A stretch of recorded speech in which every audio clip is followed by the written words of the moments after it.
to the Check Your Head podcast, the podcast where notable musicians come and share their mental health stories, their experiences, and most importantly, their solutions.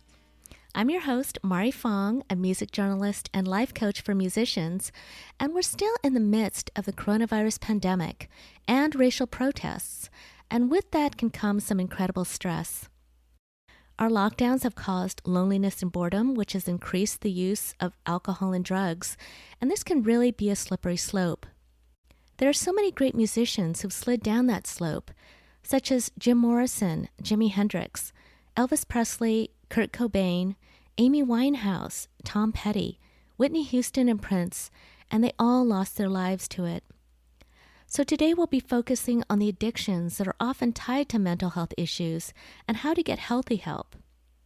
So whether it's alcohol, cocaine, heroin, pot, sex, eating, or whatever the drug of choice may be, we have an interview today with a musician that admits to taking and doing all of the above and almost lost his life, not just once, but a number of times before finally getting clean and sober. He's the co-founder and band leader of one of the legendary R&B bands of our time, one with an iconic horn section with hits like You're Still a Young Man and So Very Hard to Go, which were always favorites back in the day, and today. Our special guest is Emilio Castillo of the band Tower of Power, who'll be sharing his story, his solutions, and a new song from their album called Step Up, which dropped in March of 2020.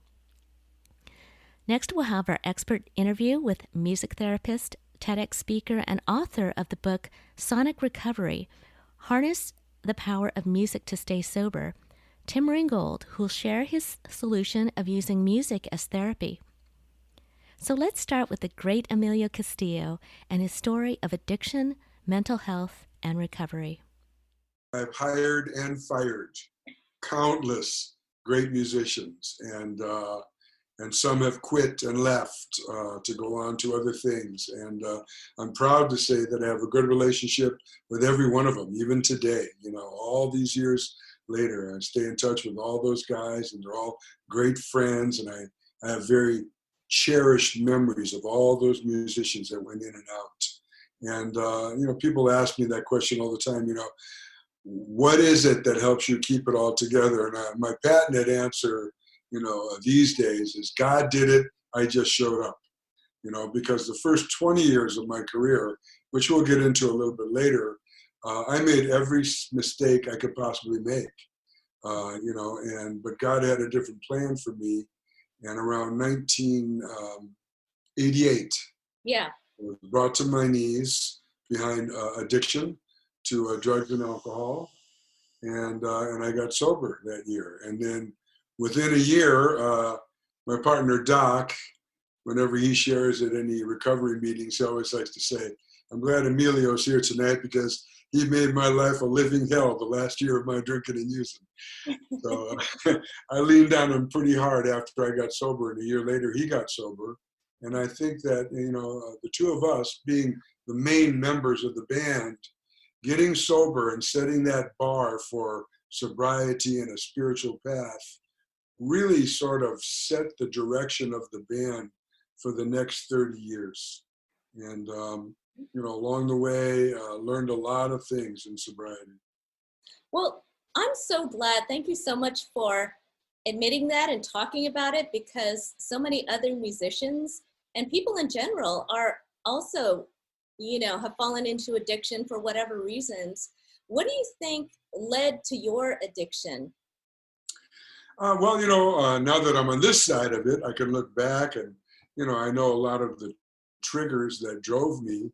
But when I started to drink and use, it literally was like a light switch went off. The very first time I drank and used, I drank everything there was, threw up, passed out, said I'm never going to do it again. And then a year later, Doc actually showed me how to drink rum and Coke and smoke pot, and we started to write songs. And then I learned to control all that and keep it going. But I mean, even from the first time that I got loaded with him, I wanted to do everything there was, and start again the next day and do it all again. And I did that.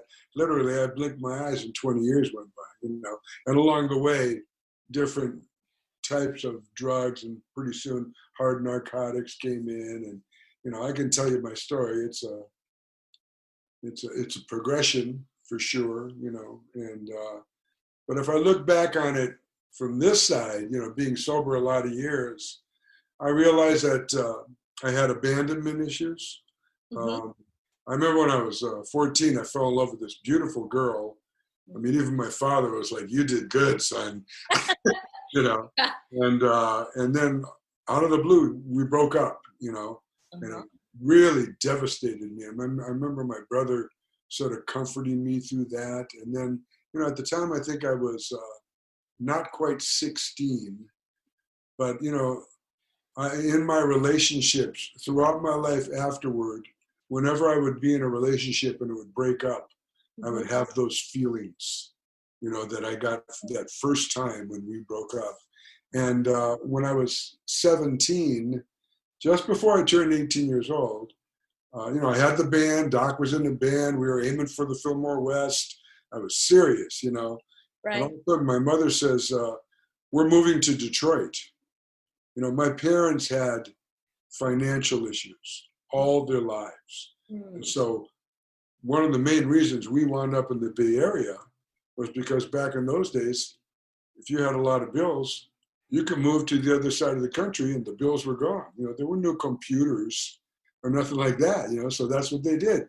They moved to the Bay Area and they lived there for a few years, and pretty soon they had a lot of bills again. I'm 17 years old. I'm really, passionate about this band that I have, and they say, "We're moving to Detroit." The next thing I know, I'm, and I'm an immature 17-year-old.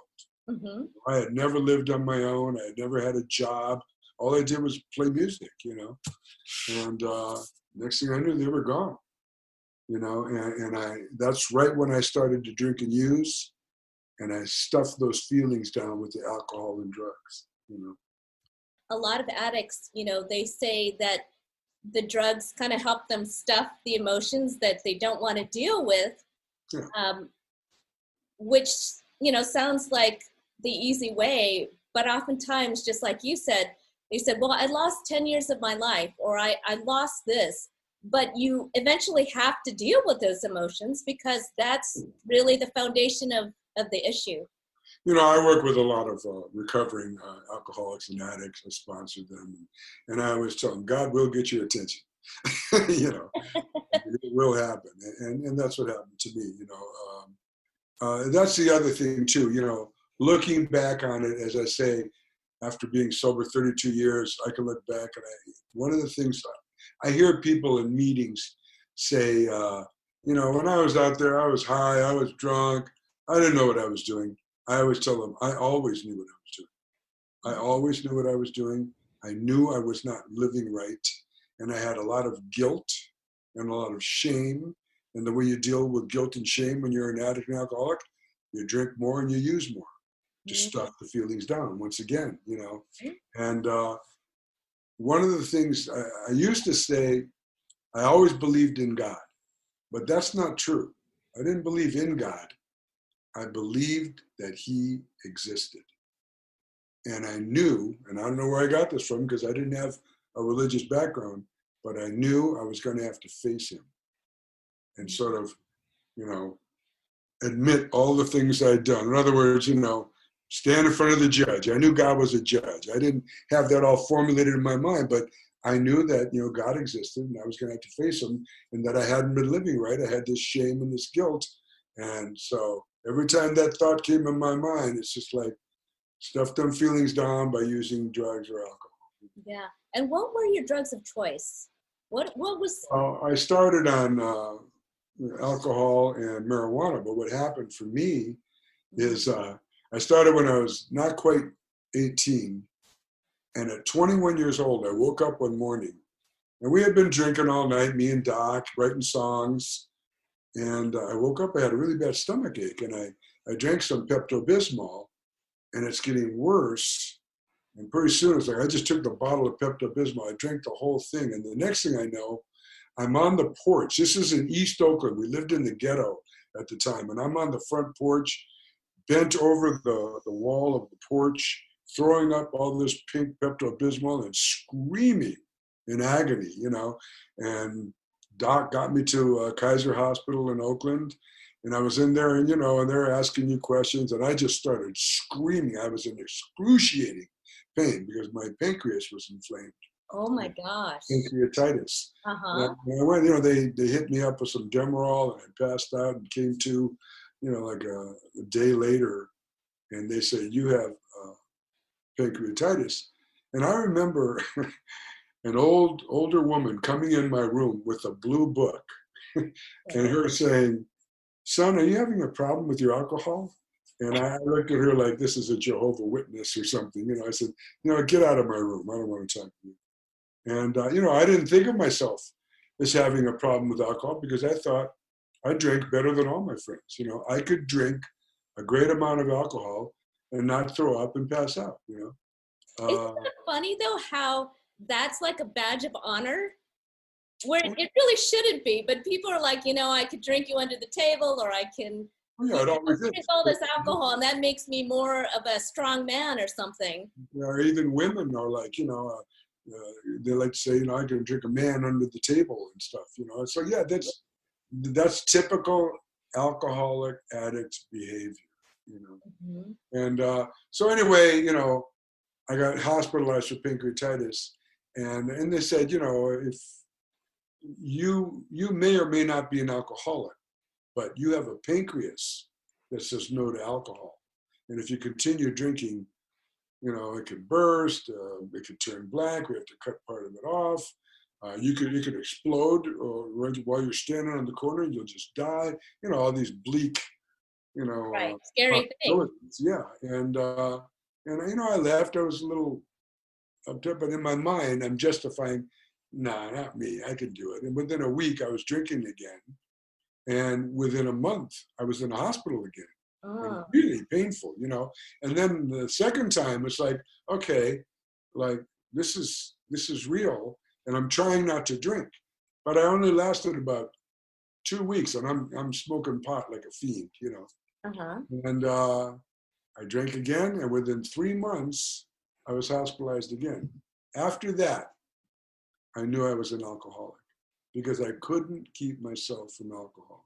And then what I tried to do is I got into all these other drugs, to try, I was doing recipes, Mm-hmm. like this much cocaine and this much heroin and a little pot for euphoria, maybe a bite of some acid to help me get, creative with songwriting. Or, I'm trying to make a recipe that makes me feel like 3.5 drinks and try to sustain it, But I'm doing this so that I don't drink.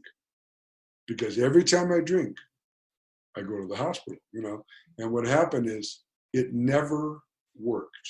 Sometimes I could go long periods of time using these different recipes of drugs. But pretty soon I was addicted to heroin. I was addicted to the needle. I'm shooting coke, speedballs. I'm doing all this stuff. But I always went back to the booze. And every time I go back in the hospital with pancreatitis. Oh. So vicious cycle. 17 more years, 17 more years of... Yeah, because I was hospitalized the first time. I had been drinking like 3 years. But I guess 15 more years.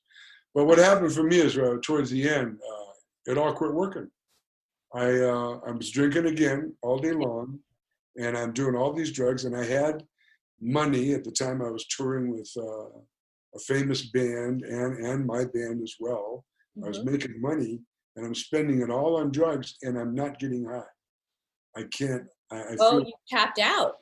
No, I'm not passed out. No, I was saying the feelings of getting high from drugs or alcohol was not working. Not working. I felt like I was in withdrawals. My eyes were running, and my nose was running, and chicken skin, and chills and sweats constantly. And yet I had drugs, so I wasn't withdrawing. Because I had drugs. It just wasn't working anymore. I had a real problem, and I was hopeless.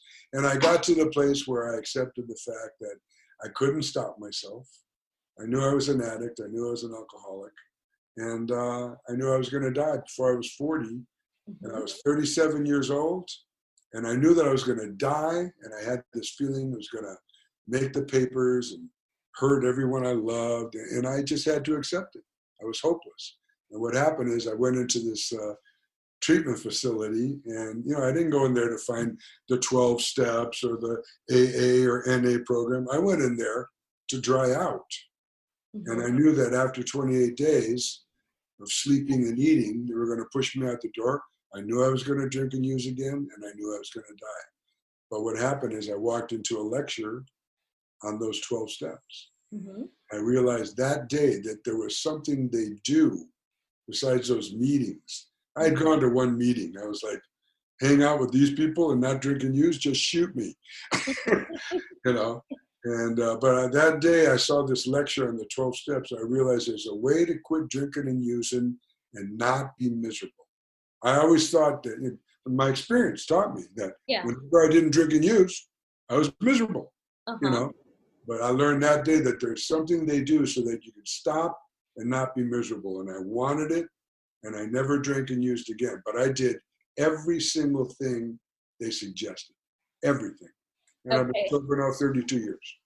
All right. So at that point, you decided to listen and take their advice. And it was almost like your way out, right? To saying that you could have a happy life. Because you were at a point where you were almost choosing drugs and choosing that, you know what, I'm going to die. Yes. Okay. I didn't feel I had a choice at all. I was, That was just going to happen. it was going to happen, and I Uh-huh. couldn't stop it. And I just did what they suggested. They told me I was least likely to succeed. That's what they said in the facility. There was Yeah. two guys. They said, you guys, intravenous users, the chances of your getting sober and staying sober are nil. And I felt like the death sentence had been proclaimed, But, I got a sponsor. I started to work those steps. I read the book. I started to pray. I did everything that they suggested. Mm-hmm. And it's worked all these years. Now, during this whole time, I mean, it was a long period of time that you were taking drugs. Who were the people that were trying to help you? I mean, because I'm sure there were people, family, friends, maybe even your band members that were saying, did anyone really sit down and say, look, you need help? Back then there wasn't a lot of interventions and stuff like that. But, I remember when I was really strung out on heroin and living in the Berkeley Hills, and my wife at the time also was really strung out, and my dad came over, and we were passed out in the bed, sleeping, we used to sleep in late, typical drug addict behavior, and there was a banging on the door, and I looked out the window and I saw it was my dad. You can't say no to dad, You well? I came in and he confronted me, and Yeah. he said, what are you going to do? And I said, well, I'm going to stop. What else am I going to say, but I couldn't, and I remember years later him telling me that, he felt like it was his fault that he allowed me to become so strung out and everything. I said, Dad, there was nothing in heaven and earth that was going to keep me from doing what I was doing. I had to go until I was done, Mm-hmm. And, at the time, we bottomed out, left there, went to LA. We did what they call it, just kind of changed seats of the Titanic. There was another band member, Rick Stevens, Yeah. who also got into drugs, and he sang, some of the classics. You're still a young man, and Yeah. He also had a drug addiction, and unfortunately ended up going to prison. He killed either 3 or 4 people in a drug-induced, rage. It was over drug deals, This was 4 years after he left the band. Yeah. But, it looked good in the press to say Tower of Power, so we got all the credit for it. But, he did 37 years in prison, and he had more than one lifetime sentence. He was not supposed to get out. But he found the Lord in prison, and he truly did become a reborn Christian. And I remember when he got out, he called me, and I was concerned, like you hear a lot about prisoners coming to Jesus, and and is it real, but he came out, and I told him, I said, Rick, I want to give you the benefit of the doubt, but I need you to know something. This is your opportunity to help a lot of young people not make the mistakes that you made. And I really hope you do that. And he's like, I'm going to do my best, man. And we let him sit in with us several times, and we became great friends. He used to call me, we pray together, and then, he helped a lot of people when he got out of prison, and then he got a little cancer in his, in the marrow of his bones, and he passed a couple of years ago. But yeah, it was a great success story of what the Lord can do for you. Well, I saw the YouTube videos of when he came on stage, I think at Yoshi's in Oakland. And I thought that was so wonderful that you reconnected and he was able to sing this song that, his voice was still amazing. And of course, you guys all sounded fantastic. It was a very special moment. The crowd loved it. Yeah. And I think it's really important to note that he spent 36 years in prison, from what I read, but he found a purpose in prison, to be very religious and talk with other prisoners, and he also sang. And one thing they say, as far as when you feel really down and out, is to find the purpose, to find the purpose behind what you're doing, and having that, I guess, greater good be what keeps you going. So it was really, like you said, a success story. It was really a wonderful thing that he was able to find that purpose, and then also continue that after he got out. Oh, it was a beautiful ending to a tragic story, is what it was. When he went into jail, just before, when he was with us, he was a fabulous performer, and he was a great guy. When he first came in the band, he wasn't doing a lot of drugs because he wasn't officially in. We had Rufus Miller was our singer, and he was filling in for Rufus, who also had drug problems. But he had a nose operation, Rufus did, and we needed, back then we were doing 5 sets a night. So Rick was filling in, he was doing a great job, and he wanted the job. So he was doing everything right. But then as soon as Rufus went off the deep end and we let him go, and Rick became the main guy, then, money came in, and, the ego kicked in, and pride, and next thing we knew, his attitude was really dark, and I didn't know a lot about hard narcotics at that point. I was still early in my addiction. I didn't get into hard narcotics till after he left the band, but I realized that, he was strung out, and I fired him like 2 or 3 times, but we loved him, we'd bring him back. But finally one day he couldn't, or he wouldn't rather, come in to sing all the songs on the Tower Para. One with What Is Hit. That album was for him, And I already knew Lenny Williams, and because I had let Rick go a few times, I had asked Lenny to come in, but he knew us. We were friends. And he said, he didn't want to get in between that. He liked us both. But finally I called him. I said, look, this guy, he's not, we're not going to do it with him. And we hope you'll come in. And he finally did. And that's when Rick really got deep in his addiction. He was with another band for a while. I forget their name. It was like 4 years, and then he went on that rampage. I was on the East Coast. It had broke national news. And I called my dad. I go, Dad, how bad is it? He goes, it's bad, son. You're on every news program there is. And I'll never forget, he said to me, just remember this, son. No publicity is bad publicity. Oh, gosh. That must have been a tough time for the band. Tough for you also to see your friend kind of go down this path.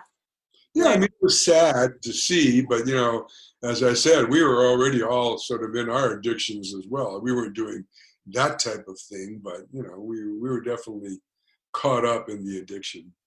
When you're in rehab, and it got to the point where you had to face your issues and emotions and all that, you were talking about abandonment issues. How was that for you to kind of like really dig deep and find out why you were in the place that you were in?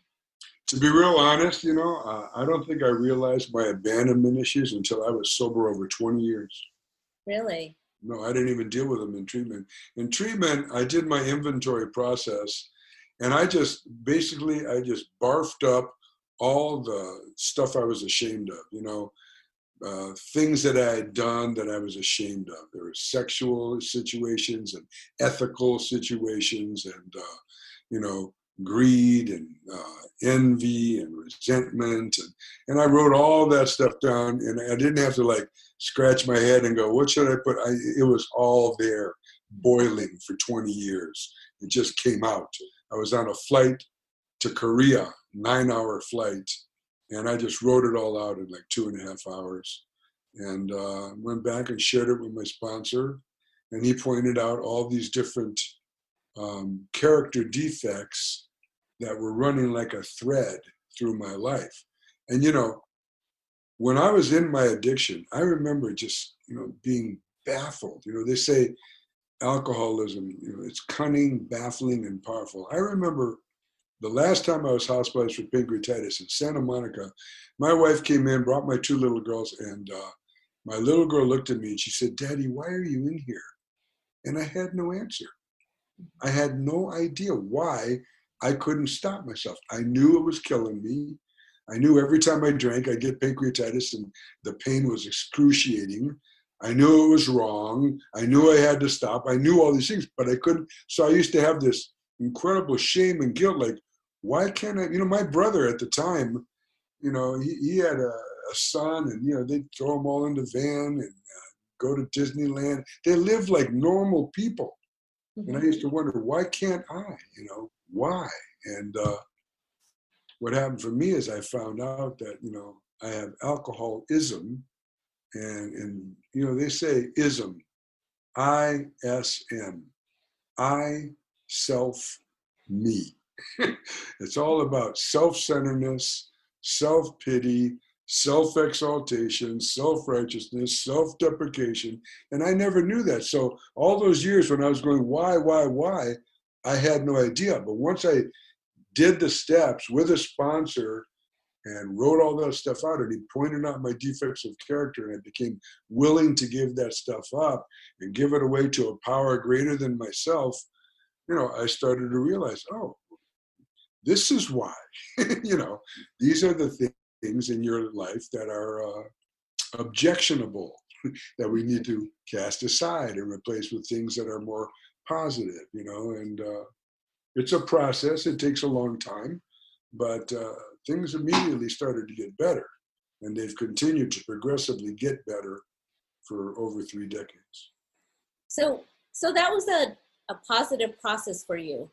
Oh, yeah. Or was there a difficult part that was really uncomfortable for you? Because, so many people are going through that and they fear rehab or they don't want to go. But it's good to talk about like the positive changes in your life and how it made you feel, all of these great steps forward. Like I said before, God will get your attention. The way he gets your attention is he brings you to the place where there's nothing that you want in your life more than to just stop living that way. I just want to stop. And it was like, I didn't care what I had to do. Years before that, when I didn't, when I wasn't quite as bad as I was towards the end, I just wanted to figure out a way to get clean and maintain a normal drug use, but by the end there wasn't nothing about that. I wanted it out of my life. It was not working. I was spending all my money on it. It was hurting everyone I loved, and my career was going down the drain, and I knew I was going to die. So I was just like, somebody tell me what to do, please. I'll do anything. And I think that's very important for any alcoholic or addict that is endeavoring to get clean, is that, you have to have that willingness. Like, you want it more than anything. I got to the place where I wanted to not use more than I wanted to use. I had a complete mind switch, and I take no credit for that. Wasn't like one day I woke up and became a good person. That wasn't the deal at all. It wasn't a matter of being a good or a bad person. I have alcoholism. I'm an addict. And what happened is, God, by his grace, decided to get my attention, cause a change in my thinking, and eventually come into my life in a powerful way. That also was a process. It wasn't like, oh, I believe in Jesus. It wasn't like that. For me, for one, I didn't want to hear about God. Mm-hmm. I did not, But one of the things about that 12-step program, they don't shove it down your throat. They allow you to find your way to a power greater than yourself. And what those people in LA told me, and they got great recovery in LA. I'm so grateful I got sober there. They told me, look for the people that have what you want and try their God on for size. And, I was always good. My guys, they used to follow me around because I could always find the drugs. I was like a divining rod for drugs, And I used that same mentality, that addict mentality in the rooms. I could tell who had the good recovery. And they were all praying, and they were praying to God with a capital G. And I was like, I'm doing that. There are people younger than me, that were in the treatment facility, and they were like, well, I believe in the cosmos, and I believe in this tree that I really, or I believe in the ocean, and I was like, no, that ain't gonna help me, man. I need some supernatural, powerful being, and I couldn't put into words what that was at the time, but I knew it wasn't gonna be nature, it was gonna be God with a capital G. And I tried it on for size, and it worked, and I've been doing it ever since. So why do you think God put you through this? Because, you were at the brink of losing your life. I don't look at it as God put me through it. God gave me over to my will. God will try to get your attention here and there. Mm-hmm. And if you keep on saying, no, I want to do it my way, eventually he goes, I'm going to let you have it your way. And then you turn down, right? Okay. And then, okay, I've had my way. I don't want to do it my way no more. I'll do whatever you say. And at first, it's just like somebody tell me, but eventually it became, no, it's this power greater than myself. Now, since then, since you've turned your life around, I'm sure you've come across people in your own band, people that you've worked with that are going through addictions, or maybe they need help. How have you used your experience to help other people in the industry? I find the most effective way to make sure that when someone has a problem, they'll feel good about coming to you is never to ever call them on their stuff. I live as an example in their presence. I'm sober in their presence. It's not that I don't talk about my sobriety, because I talk about it just like I talk about, I had some good breakfast this morning or whatever. I talk like a normal person, but I'm never like, you know what, man, you need to check this out, or, that stuff. Alcoholics and addicts, they don't want to hear that. But if you're just humble, if you just live your life sober in the sight of men, when the time comes that those men may need some help, they will come to you. Mm-hmm. And so that's what I do. I lead by example, not by preaching. That's not going to work. That's a really good thing to say. People have to come to their own conclusion, and everyone has a turning point when they let go and they finally listen to others that may have gone the same road and have changed their lives. I've had to approach people about their drinking and using at different times, but I have a maxim that I go by, which my sponsor taught me. He said, if the way they're living is affecting your business, then it's not only your right, but your duty to let them know that they can't continue to do that. And so, for instance, if somebody is getting high or getting drunk and they don't show up for a gig, then as the leader of the band, it's my job to say, you know what? You can't do that here. You can drink and use on your own time, do whatever you need to do, but You can't miss gigs. You can't affect my business like this. And what I generally do is I say, look, that stuff has had its way with us. And so around here, they're not going to allow it. I go, I'm just a leader. I'm not like the dictator. They're going to make me fire you if you don't look at this, and I try to put it in that respect, like, allow me to help you if you will. But one thing you cannot do, you can't miss the gig, and you can't affect my business with your addiction. Mm-hmm. Now, when you were going through the abandonment issues, what was it that helped you? Was it counseling or a type of therapy, or was it basically just saying the words and admitting to it? Or what is it that really helped you kind of heal that part? Kind of all the above, sobriety and recovery from addiction is a constant growing thing in your life. If you're really committed to staying sober, it's got to be growing, because alcoholism is growing every day. My addiction is growing every day, so I have to make sure my recovery is also growing. So as I'm in that process, I'm constantly inventorying myself. So I do what's called a spot check inventory. During the day, my mouth gets loose, or my attitude gets dark for a moment. I'll just have a little talk with God for a second and say, you know what, God, help me get back.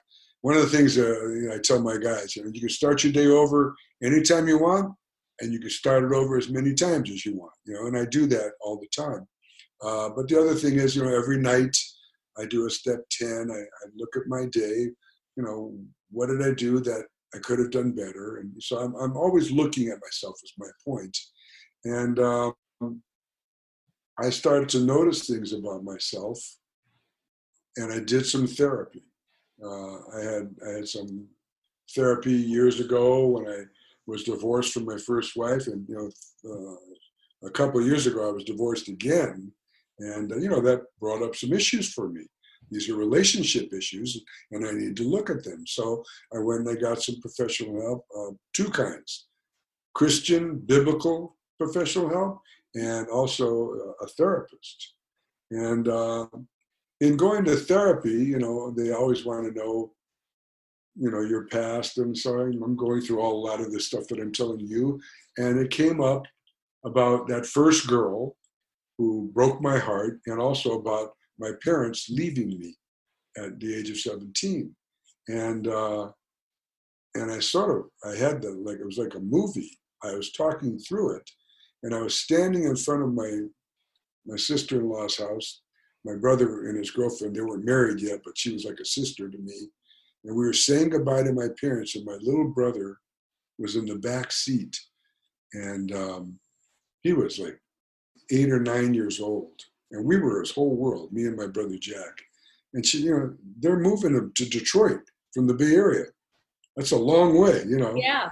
And as they're driving away, we're all crying. And I see my little brother crying. And as I'm talking through this with the therapist, the feelings are just like, it's like, because I had stuffed them down for so many years, and then even like I dealt with a little bit, years ago in my first divorce, but then even all those 25 years later, I dealt with it again. And, it's like, I realized, what, I stuffed it down more again. And then I really started to look at that, and I sort of put a name to it, as it were, I said, all right, you know what?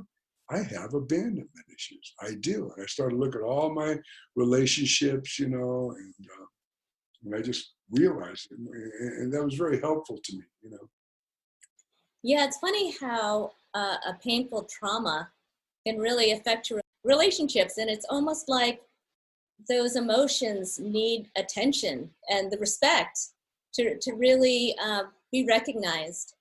And I think maybe once they're recognized and really looked at, that maybe that's when the healing process begins.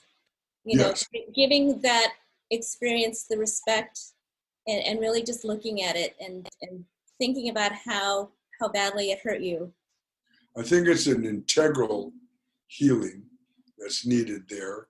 And you're right, it doesn't begin until you actually unearth it, as it were, you know, and that means let those feelings up. And I tell you, when I remember, you know, a few times going through that, probably 3 or 4 times, talking through that and just crying, and just, it was like I had stuffed it down for so many years, you know, and it was just like, it came out, you know. And I remember leaving the therapist's office and just being tired, you know, like when you're really crying hard and your emotions are just, you know, emerging so profoundly, you know. But, you know, it was helpful, you know. And now I can see certain behaviors that are objectionable to me, and I can say, no, you know what, that is related to this abandonment issue, and you need to, you know, make amends, and you need to change that behavior and right the wrong, and you know, it helps you to live a life that's more pleasing in God's sight. Well, I do think that emotions are the color of life, and all the emotion that you put in your music is, you know, what makes people feel so good. And even, I'm sure, when you cried over that abandonment, that there's something about it that's so freeing, right? It's almost like letting it out to the world and letting it go. And it's just a great example of really the beauty of emotions and how important it is, you know, to really respect them, and that there's strength in emotion. Because I do think sometimes, especially with men, that they do have a tendency to stuff down emotion that is hurtful, or, you know, where you should be crying. That's very painful, and that's a natural reaction to something that is painful. You know, what happens when you do that is it becomes like a regular thing. And so pretty soon you're like this stoic, hard person. And I see that in myself a lot. And over the years, many people have told me, like I used to work in Sausalito at this place called Record Plant. I did a lot of records there. And, you know, I was friends with everybody there. I loved everybody that worked there.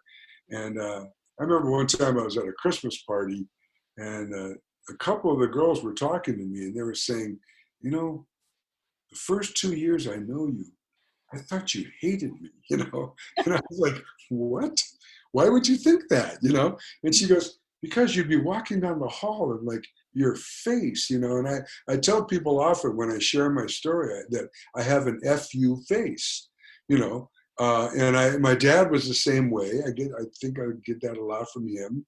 And I've figured out ways to use that to my advantage over the years, but it's also been very disadvantageous in many ways, you know. And I think that comes from, you know, you stuff an emotion, and pretty soon you become this stoic, hard person, you know.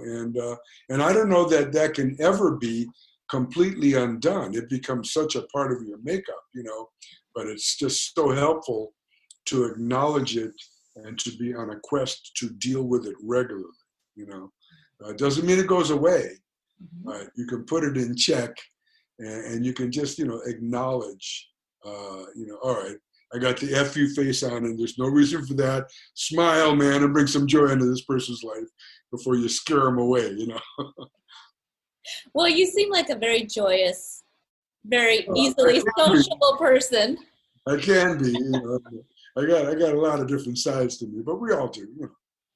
Well, one of the things, I was listening to the new album, Step Up, Yeah. and I love the theme behind it because it's like step up, don't give up, which is kind of like the whole idea behind the podcast too. It's, you know, telling your story, but encouraging people to persist and find the solution, whatever that solution may be, but just to keep trying.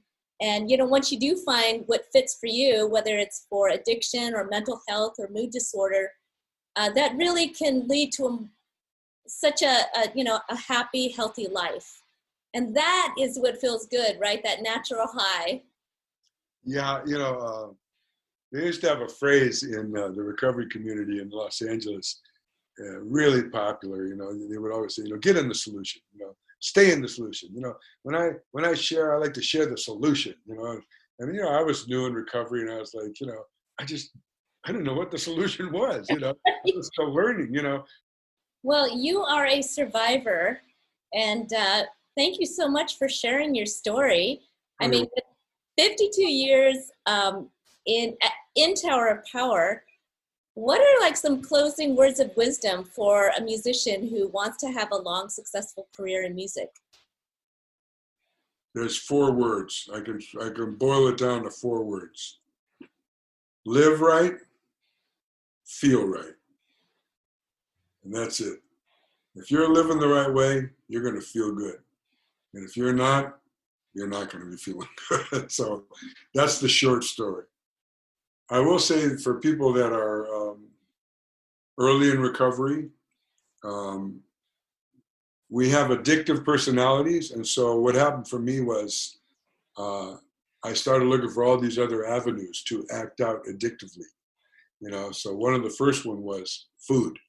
And in my first year of sobriety, I gained like 100 pounds, Okay. and I've dealt with the food issue for years. I'm an overeater, and I went to Overeaters Anonymous and did that for a while.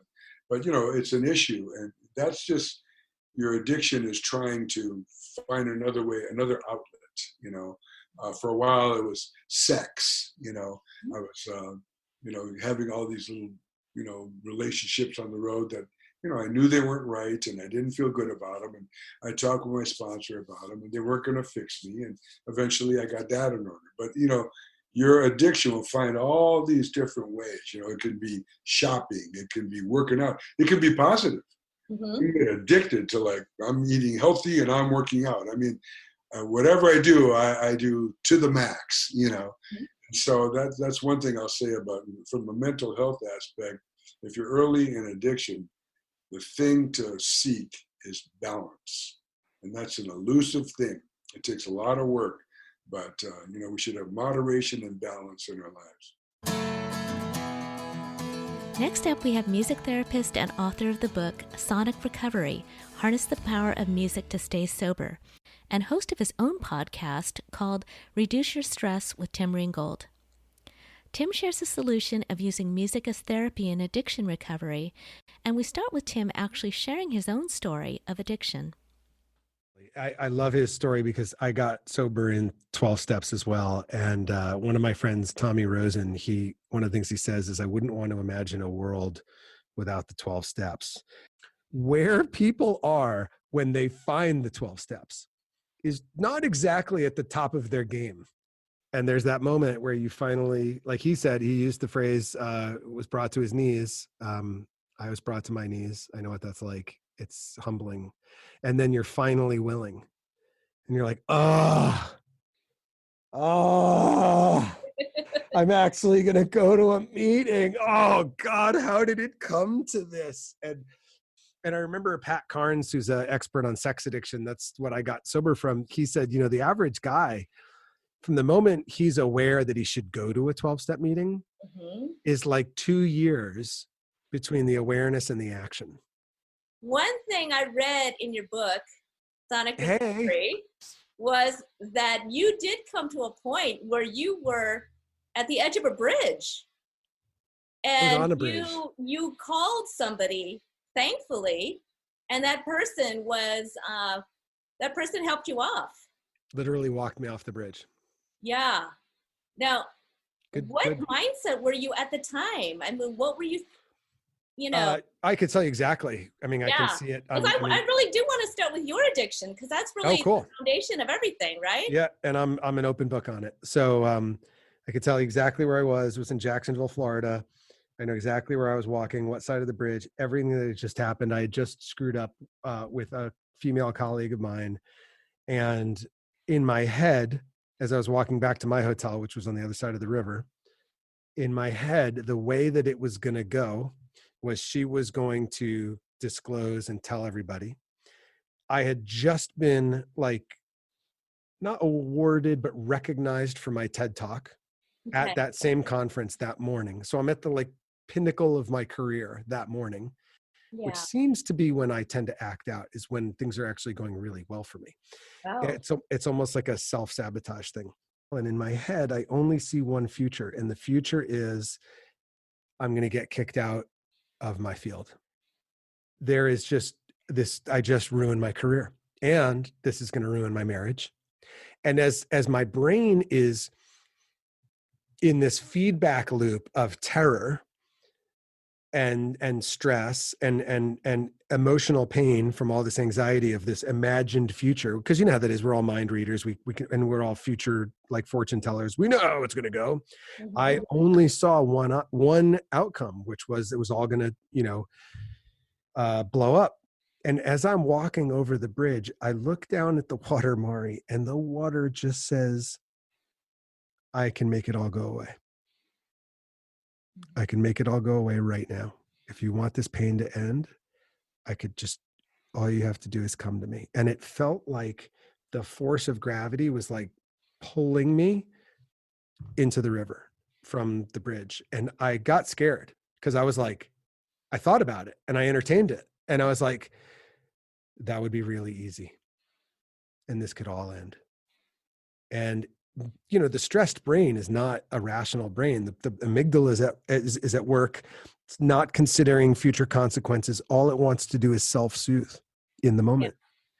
Yeah. And so I saw that as an easy way. That was the fastest way to self-soothe. Yeah. And luckily I grabbed my phone, and I have this thing about, I call it my 5 faves, which is, you have that, like those, your favorites on your phone. Right. And I just looked at the list, and it was like, mom, can't call mom, wife, can't call wife, sponsor, voicemail, and then my recovery buddy, Joe. And he picked up. And he started to put in my ear alternate futures that he saw. He's the one who just kind of calmed my nerves. But really what it was that connection between me and him in that moment of like pain. The connection is what kept me going. And I think that's one of the most important things in a recovery journey is it's all about reconnection. And connection is that's how we do life. And that was like, it's like medicine. Connection is like social, spiritual medicine. It is. And it's amazing how many musicians start writing music, playing music when they're in the depths of depression or anxiety or going through a really challenging, hard time. They turn to music to soothe themselves. Yep. And also to distract their mind. I mean, all the wonderful healing things that music brings. And once, you pour that emotion into your music, it just does connect to all the fans, the audience. And when people can feel like, oh, wow, somebody understands what I'm going through right now, it's that feeling of, oh my gosh, I'm not alone anymore. The number one existential question we all have is, am I alone? And it's terrifying. And when it's answered, and with the answer no, it's one of the most deeply soothing, satisfying, and comforting experiences we have as mammals, because we're social animals. So we, by design, do life in groups, in connection. That's the whole plan. We're not like bears who go off and do their own thing once we're 18. Not humans. No, humans live in groups. Humans depend on each other the whole way. So that is what it's all about. Okay, so music therapy. Mm-hmm. Let's just break that down to the basics. Okay. How would you describe music therapy? Short answer. So it's the targeted use of music to affect change in another individual. And the change really isn't about becoming a better musician or learning it's not educational, right? It's not about performance.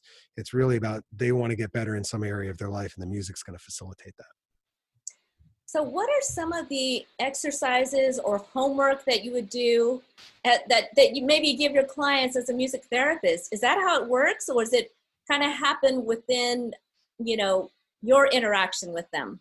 Yeah. So music therapy, you have 3 players involved in music therapy. You've got a client or a group of clients. You've got a music therapist, and then the music therapist is using the whole of music and its elements as like a toolkit. And so we're pulling out the different elements of music and using them in a therapy session, with the clients to achieve very specific goals. So let's talk about it in the context of mental health. Okay. So I work with teens and adults who are struggling with anxiety, depression, self-harm, addiction. And for me, addiction is just an umbrella. It's within mental health. It's not a co-occurring thing. It's not a separate thing. You don't have addiction without some sort of mental health issue, because addiction isn't a problem. It's a solution to a problem. It's just a poor solution because the part of the brain that triggers it's not too bright. So when I'm working with patients, and let's say there's kind of 5 things we want patients to be able to do to help them with their mental health. And if you spell them out, they spell the word sober. So it's a nice little easy mnemonic phrase. So we want patients to be able to stay present. Mm-hmm. Why? Because if you're tripping out over the future or you're ruminating over the past, you have no control over the future or past, and the brain finds that stressful. So we don't like to be in places where we don't have any control. So we want our thoughts and our attention in the present moment, because that's where we can move our body. So when you make music, music takes place in the present moment. It's time-based. So we're going to engage in live music making. And it might look like improvisation with rhythmic instruments. So oftentimes I'll bring West African and Central and South American drums and percussion into a room, and I'll bring a bass drum and I'll introduce the instruments. They're super easy to play. And then I'll lay down a steady heartbeat and I'll say, just connect the instrument to the beat. It's your only job. Explore the sounds, connect to the beat. And as they explore the sounds and the instruments, and then they connect the sounds to the beat, what they find is some instruments they connect with more than others. Mm-hmm. So they're trying to connect the instrument to the beat, and they try, let's say 3, and I tell them, you got to try at least 3 different instruments.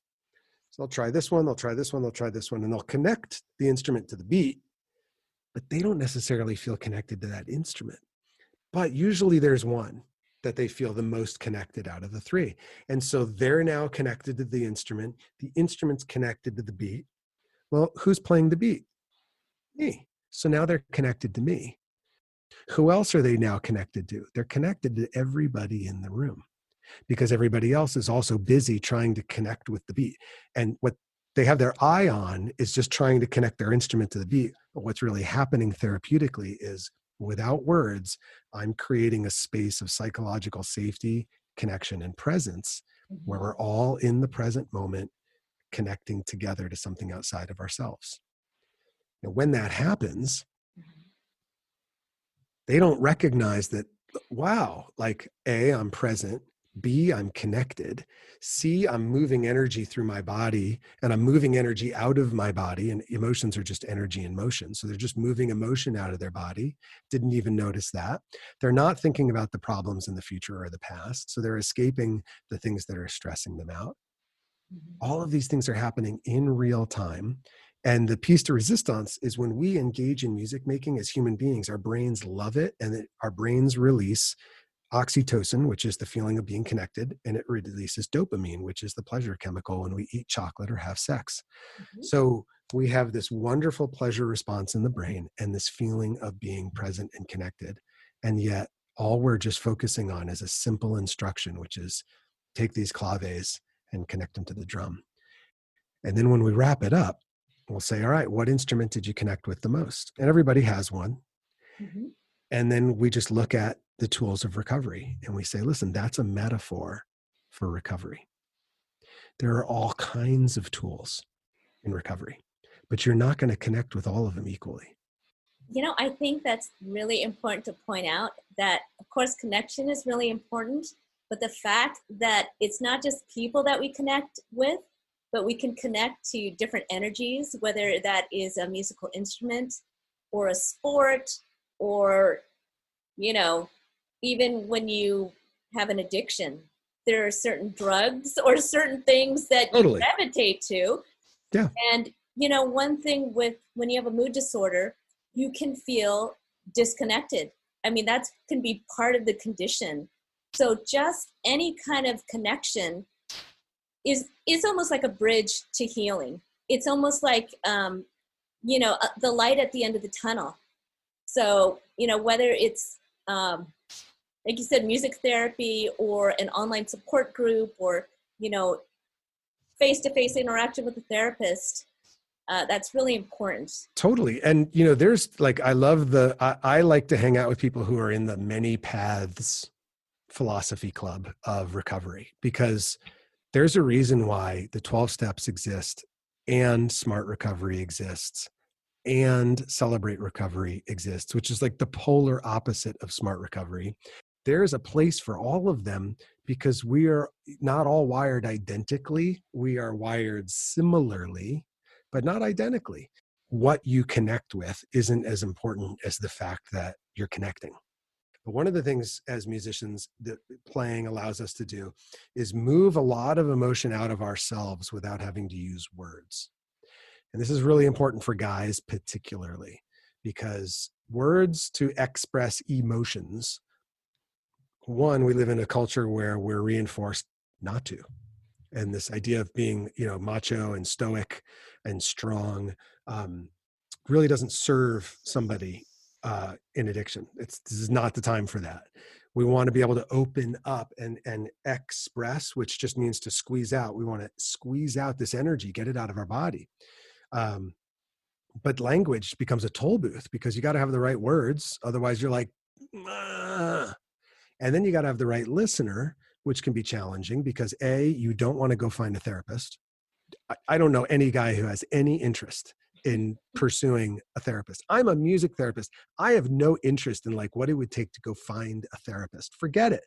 That's heavy lifting. I don't want to do it. Just the logistics of it, I don't want to do, much less, oh God, is this person, are we going to connect? Never mind. It takes time. Takes time to find the right person. And that also can be challenging. That's why part of the podcast, one of the key things is be persistent in finding the help that you need, because there's times where you try things and it's like, what is this? This is not for me. Yeah, and totally. You've got to pick through and try so many different things until you find what connects with you, whether it's a therapist or a medication or, even a home group.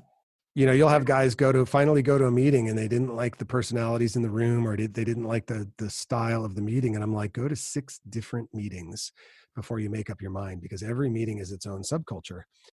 One thing about songwriting and creating music, not only is music non-judgmental, but there is something really amazing if you do get with the right person to play with.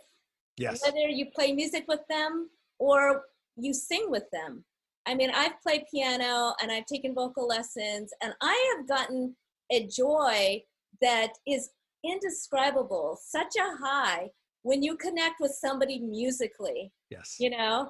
It's and that is really exciting, and that can kind of wake up your whole body and mind. The other thing I find is that, and I think this is especially with men, but it's okay to express that in a song. It's okay to write lyrics as if it were a diary and spill all of that on stage. And people love that, right? Because it's so honest and truthful and vulnerable. Yeah, that's a really good insight. Yeah, and they're not judged for it. No. Yeah, it totally is. It's a socially acceptable way to be vulnerable, to talk about your feelings, and just to lift the performance anxiety from anybody. You don't ever have to perform your music on stage for it to help you.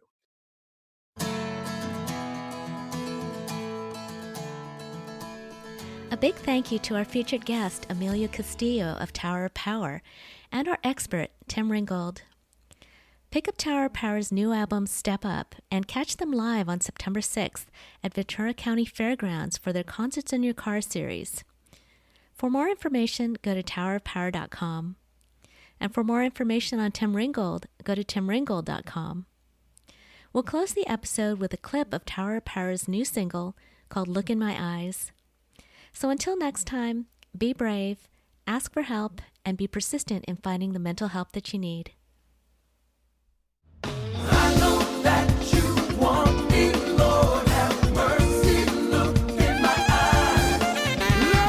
You can't hide your feelings, too revealing, you can't deny.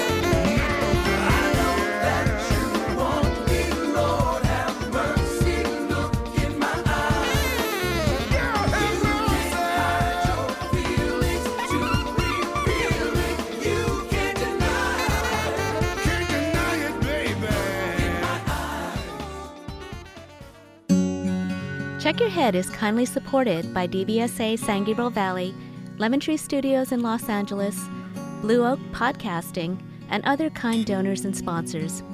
Visit checkyourheadpodcast.com where you'll find more resources for mental health, subscribe $2 to our podcast on our Patreon page, and be our friends on Facebook, Instagram, and Twitter. Check Your Head Podcast is a 501c3 sponsored nonprofit with all donations being tax deductible. Thank you so much for listening.